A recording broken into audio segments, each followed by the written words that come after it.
The war begins ಅಂತ. ಶಾಸಕತ್ವಕ್ಕೆ ನಾಳೆ ಬೇಳೂರು ಗೋಪಾಲ್ ಕೃಷ್ಣ ಕೂಡ ರಾಜೀನಾಮೆ ಕೊಡ್ತಾರಾ? ಸಚಿವ ಸ್ಥಾನ ಕೈತಪ್ಪಿದ್ದಕ್ಕೆ ಬೇಳೂರು ಕೂಡ ಬೇಸರಗೊಂಡಿದ್ದಾರೆ ಎನ್ನಲಾಗಿದೆ. ಹಾಗಾಗಿ ಯಶವಂತರಾಯ ಗೌಡ ನಂತರ ಬೇಳೂರು ಗೋಪಾಲ್ ಕೃಷ್ಣ ರಾಜೀನಾಮೆ ನೀಡ್ತಾರಾ?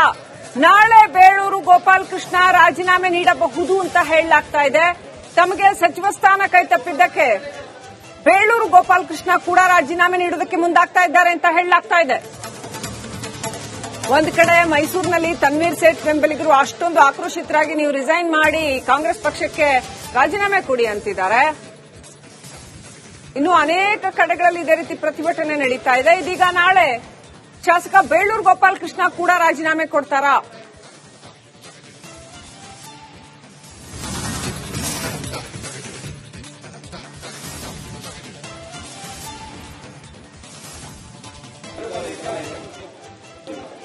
ಬೇಳೂರು ಗೋಪಾಲ್ ಕೃಷ್ಣ ಸಚಿವ ಸ್ಥಾನ ಸಿಗದಕ್ಕೆ ಅಸಮಾಧಾನಿತರಾಗಿದ್ದಾರೆ ಅಂತ ಹೇಳಲಾಗ್ತಾ ಇದೆ. ತೀವ್ರ ಲಾಬಿ ಮಾಡಿದ್ದಾರೆ ಅನೇಕರು ಸಚಿವ ಸ್ಥಾನಕ್ಕೋಸ್ಕರ, ಆದರೆ ಸಿಕ್ಕಿಲ್ಲ.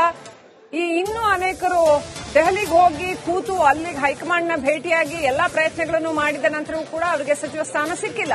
ಹಾಗಾಗಿ ಅಸಮಾಧಾನಿತರಾಗಿದ್ದಾರೆ. ಅದರಲ್ಲಿ ಇಂಡಿ ಶಾಸಕ ಯಶವಂತರಾಯಗೌಡ ಪಾಟೀಲ್ ರಾಜೀನಾಮೆನೇ ಕೊಟ್ಟುಬಿಟ್ಟಿದ್ದಾರೆ ಆಲ್ರೆಡಿ. ಸಾಕಷ್ಟು ಅಸಮಾಧಾನಿತರಾಗಿ. ಇತ್ತ ಬೇಳೂರು ಗೋಪಾಲ್ ಕೃಷ್ಣ ಕೂಡ ನಾಳೆ ರಾಜೀನಾಮೆ ಸಲ್ಲಿಕೆ ಮಾಡೋ ಸಾಧ್ಯತೆ ಇದೆ ಅಂತ ಹೇಳಲಾಗ್ತಾ ಇದೆ. ಇನ್ನು ತನ್ವೀರ್ ಸೇಠ್ ಮೈಸೂರಿನಲ್ಲಿ ರಾಜೀನಾಮೆ ಕೊಡ್ಲಿ ಅಂತ ಅವರ ಬೆಂಬಲಿಗರು ಕೇಳ್ತಾ ಇದ್ದಾರೆ. ನಿಮಗೆ ಕಾಂಗ್ರೆಸ್ನಲ್ಲಿ ನ್ಯಾಯ ಸಿಗ್ತಾ ಇಲ್ಲ ಅನ್ನುವಂಥ ಆಕ್ರೋಶವನ್ನ ಅವರ ಬೆಂಬಲಿಗರು ವ್ಯಕ್ತಪಡಿಸ್ತಾ ಇದ್ದಾರೆ. ಒಟ್ಟಾರೆ ಈ